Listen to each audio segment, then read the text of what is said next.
I finished my most joyful, springtime, sunshiny, warm melody in the middle of a snowstorm. That's hope, my friends.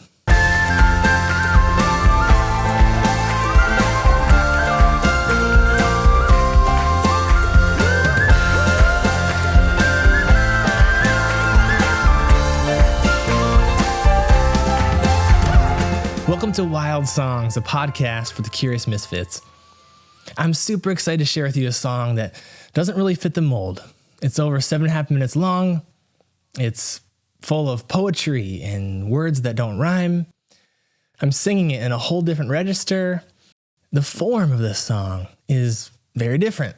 There's a mashup of ideas, but all of that comes together to make what we call wild songs. Songs of the kingdom that are a unique expression of you as an artist. You know, last week we talked about this concept in this romantic story of spring is here, winter is past. And I want to touch on that a little this week. You know, I personally feel like fall is my favorite season. But literally because of this song, you know, I think spring might be given a run for its money. You know, spring to me was always nice. I liked it, but it wasn't like my season. But this song literally changed my whole perspective on springtime. So let's dive in. Violent burst of bird and light. When I wrote the piano part years ago, I instantly knew, like, boom, this 1 to flat 7 sound right here.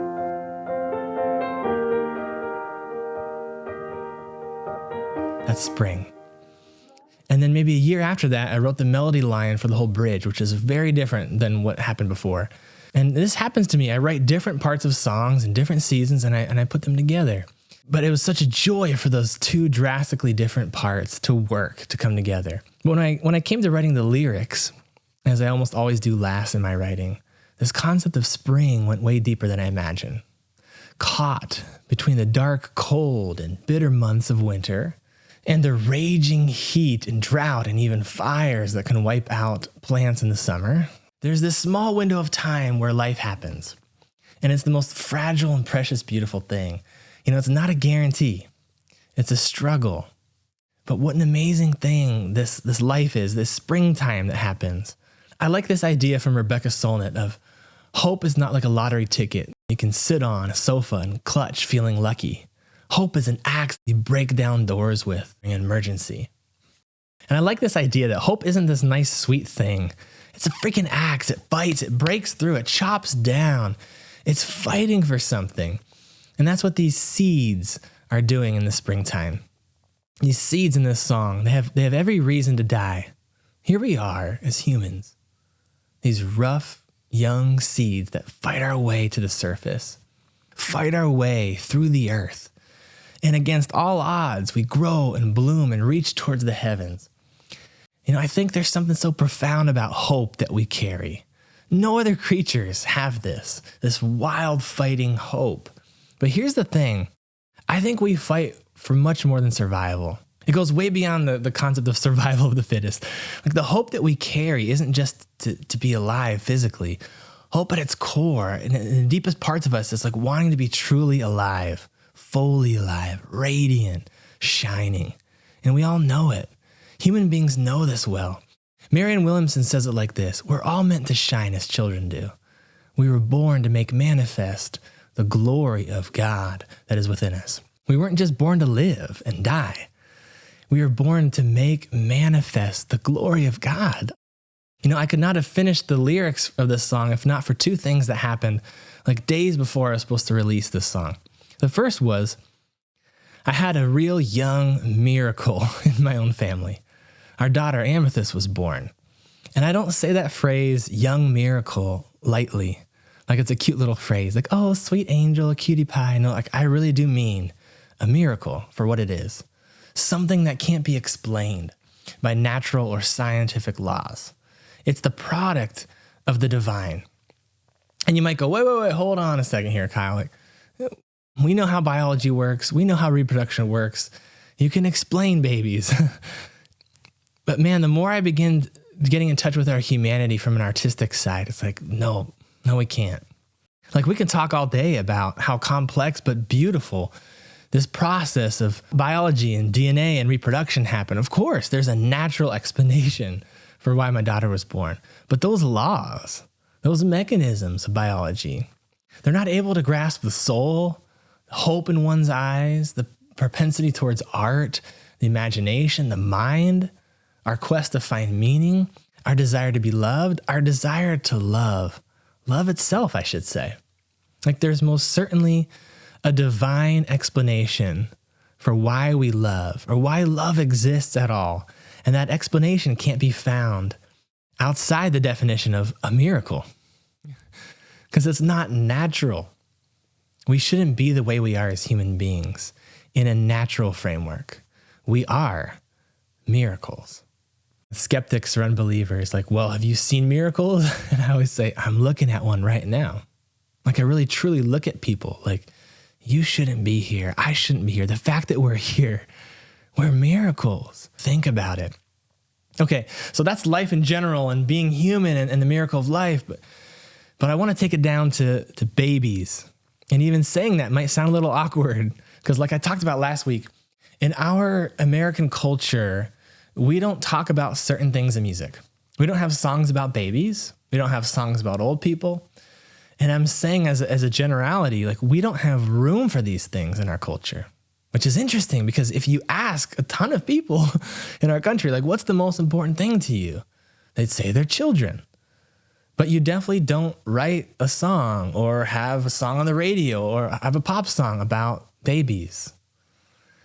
And I want you to seriously consider why. Why is that? Maybe it's been politicized. Maybe we don't like talking about babies in terms of pro-life, pro-choice debates in our country. But even telling people like, hey, I wrote this song and it's about the beauty and the miracle and the wonder of babies. It's almost like, oh, that's nice, Kyle. I'm glad you got that cute little song over there, which makes me even like this song even more because it's like this triumphant anthem of the most voiceless, vulnerable human beings in our society. And I'm giving space for joy to happen, for hope to happen, for wonder to happen. These seeds bursting forth with life. Now, right along with this whole idea of life and birth, the second thing that happened the same week that I finished recording this song, which I thought was hilarious, the twisted humor of Northern Michigan happened. Here I am writing the most joyful song about springtime and blooming and sunlight and warmth. And it was snowing outside, over a foot of fresh snow. Just a blanket of white outside. Caused many a frowns from my wife. But I found a hilarious humor and irony in this song being born out of winter's last dance. It was her last pass at suppressing the inevitable. And it filled me with like even more hope, knowing that this season is going to end. It's throwing its best punches right now, but springtime's coming and miracles will happen once again. Life is inevitable. It's going to sprout up like it always does. But often these miracles start so subtly, so ordinarily that we don't see them for what they really are. And for me personally, I think this song carries weight to it because it's heavy. There's a little bit of darkness to it, but not in a bad way. It's heavy with life. So there's this huge shift in this song where in the bridge section, there's a celebration of what makes us human. We dance and we sing and we clap and we celebrate. And sadly, I see little of this in our culture, and I hear even less of this in our music. So this bridge part it's so far from the radio world, from commercial success. And I know that it's not a commercial sound. I'm aware of that. But it feels even more fresh, not modern, but fresh than most songs. And yet it's ancient. And I hope that you can get past the notion that this is some cheesy Riverdance tune, just some happy clappy thing. No, in some way, trust me, to live in the music, to feel it, to breathe it in, to dance in it. Like I said in the song last week, sometimes you just got to close your eyes and learn to trust your gut. There's so much joy in the melody and so much hope in the rhythm and so much freedom in this patient build towards, leaving all the past behind, leaving the winter. And that's really ultimately what the song is trying to get at, this beautiful thing called life. is anything but ordinary, anything but simple, unguided processes. It's anything but meaningless. As my favorite author, the late Frederick Buechner, said, and this nails it on the head, sometimes while it's still raining, the sun comes out from behind the clouds, and suddenly, arching against the gray sky, there is a rainbow, which people stop doing whatever they're doing to look at. They lay down their fishing nets, their tax forms, their poker hands, their golf clubs, their newspapers, to gaze at the sky because what is happening up there is so marvelous they can't help themselves. Something like that, I think, is the way it happens to us. We see the marvel of our Maker arch across the grayness of things, the grayness of our own lives, perhaps of life itself. We seem to go right on working at pretty much whatever we've been working at before, which means we're not so much called out of our ordinary lives as we're called out of believing that ordinary life is ordinary. We're called to see that no matter how ordinary it may seem to us as we live it, life is extraordinary. So my friend, I invite you to dine with me. Eat, take this in. I hope it nourishes you. I hope it stirs things in you and brings you life. I hope it awakens you to the miracle that we're in. I really encourage you, if you're listening to this, to please watch the video, look at the lyrics. A lot of this is poetry even, not so much traditional lyric with rhyme. And I think you'll find a lot of meaning in the words if you really look at them and engage with them. So please tell me in the comments below, like what you think, how you're impacted by this, what your reaction is to this song, and what it might inspire in you. You are dearly loved. I'm thankful that you're listening to my music and engaging with this podcast, and I really appreciate you.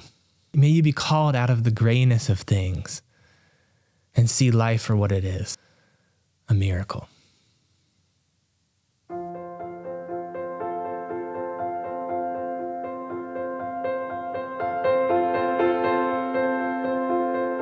Spring is coming with the fight is on.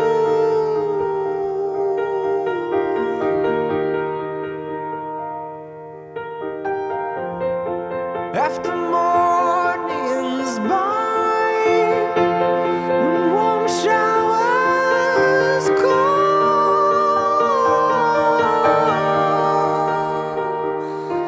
her sigh, oh, like a shot of heaven in the earth's dark.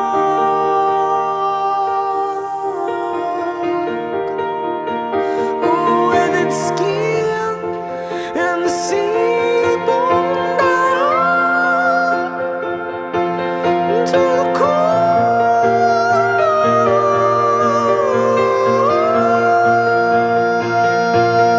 and a flood of light conquers every barren sky. A violent burst of mud and light, and we're caught in the middle,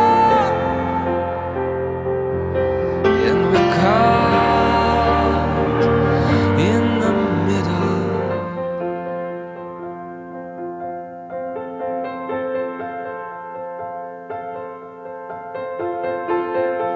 Long forgotten, our old songs.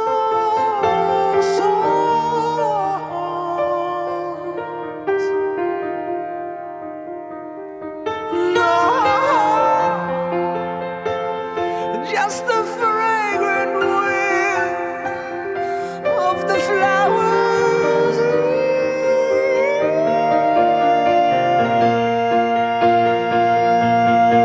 To that flood of light, painting every barren sky. A violent burst of mud and love.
long forgotten. I wrote sorrow songs,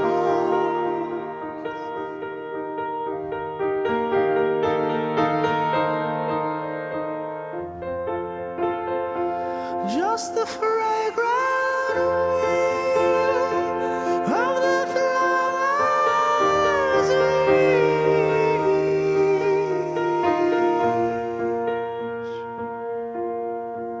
to that flood of light, painting every barren sky. A violent burst of burning life,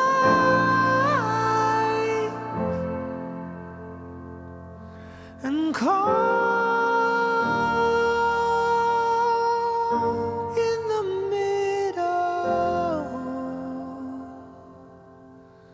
a young